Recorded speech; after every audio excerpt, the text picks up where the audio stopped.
वासियो हिन वक़्तु राति जा 4:35 थिया आहिनि। 5 मिंट अॻे 100 खां वधीक पुलिस अमलदार असांजे दर ते आया ऐं दरवाज़े खे धक हणी दरवाज़ो खोलियो। मूं ऐं मुंहिंजे छोकिरनि ऐं घर वारनि चयो बाबा केरु आहियो? जे पुलिस आयो त मुंहिंजा वारंट खणी ॿुधायो।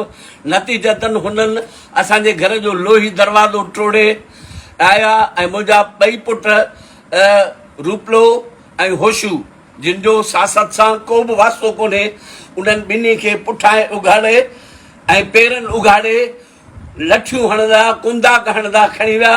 पुठियां मुंहिंजी घरवारियूं ऐं मुंहिंजी नुंहुं, छाकाणि त हिकिड़ी मुंहिंजी नुंहुं जेका कज़े ते वियल हुई, उहे उठा रड़ियूं कंदा रहियूं। असां ओड़े पाड़े खे रड़ियूं कनि, सॼो ॻोठ ओड़े पाड़े जा माण्हू निकिरी आया, पर पुलिस खे हथियार बंदि ॾिसी ऐं मूंखे बि हुननि छिकण जी कोशिशि कई।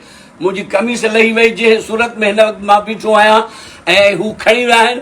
ऐं जेकॾहिं मुंहिंजे पुटनि खे कुझु बि थियो त SSP हैदराबाद, SHO कासमाबाद ते आउं जेको आहे केस दाख़िल कंदुसि बिना कंहिं नोटिस जे। ऐं मुंहिंजे 2 पुटनि खे, हिकिड़ो जेको कंप्यूटर में कमु करे थो कराचीअ में ऐं ॿियो ड्राइविंग सिखे थो, बेरोज़गार आहे, जंहिंखे अॼु ॾींहं ते का नौकिरी न मिली आहे, उन्हनि ॿिन्ही खे खणी विया आहिनि ऐं को सबबु न ॼाणायो अथनि। हीअ कहिड़ी दादागिरी आहे? हीअ जेको राति वॻड़े ऐं दरवाज़ा टोड़े लोही दरवाज़ा ऐं माण्हुनि खे घरां खणी था वञनि। असां उन्हनि खे चयो जेकॾहिं को ॾोह आहे त वारंट ॾियो, सबबु ॿुधायो। ऐं आउं सम्झां थो त मुंहिंजे पुटनि ते एतिरो तशदुद कयो आहे, जेकॾहिं हुननि खे कुझु बि थियो त SHO ऐं SSP ऐं DIG ऐं IG चइनी खे आउं जवाबदार सम्झी हाई कोर्ट में छिकींदुसि।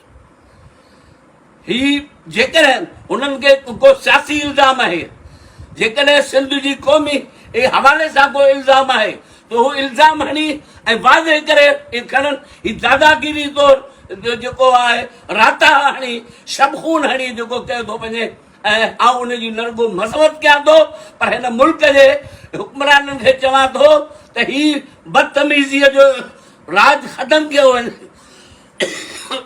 आउं सियासी माण्हू आहियां, जेकॾहिं तव्हांखे गिरफ़्तार करिणो आहे मूंखे या मुंहिंजे कंहिं पुट खे तव्हां इल्ज़ाम हणो, उहो सियासी इल्ज़ाम हणो त क़बूल करण वारो तरीक़ो। हीउ कहिड़ो तरीक़ो आहे जो 100 पुलिस वारा हथियार खणी कुंदा खणी दरवाज़नि खे टोड़े ऐं पादर हणंदा, पेरें उघाड़ा कपिड़ा, मुंहिंजी कमीस खणी विया आहिनि, जंहिंमें 20,000 रुपया पियल हुआ बटूअ में, उहो बि न खॼी वियो। ऐं उन खां पोइ मुंहिंजा 2 पुट जंहिंजा पेर उघाड़ा, हिकिड़े खे गंजी पियल हुई ऐं उन्हनि खे खणी विया आहिनि। ऐं इनजी न रुॻो मज़म्मत कयां थो, सिंधी समूरनि सियासी कुवतुनि खे चवां थो त हिननि ते जेको असां सां हिन ॾाढ ख़िलाफ़ु गॾिजी बीहो।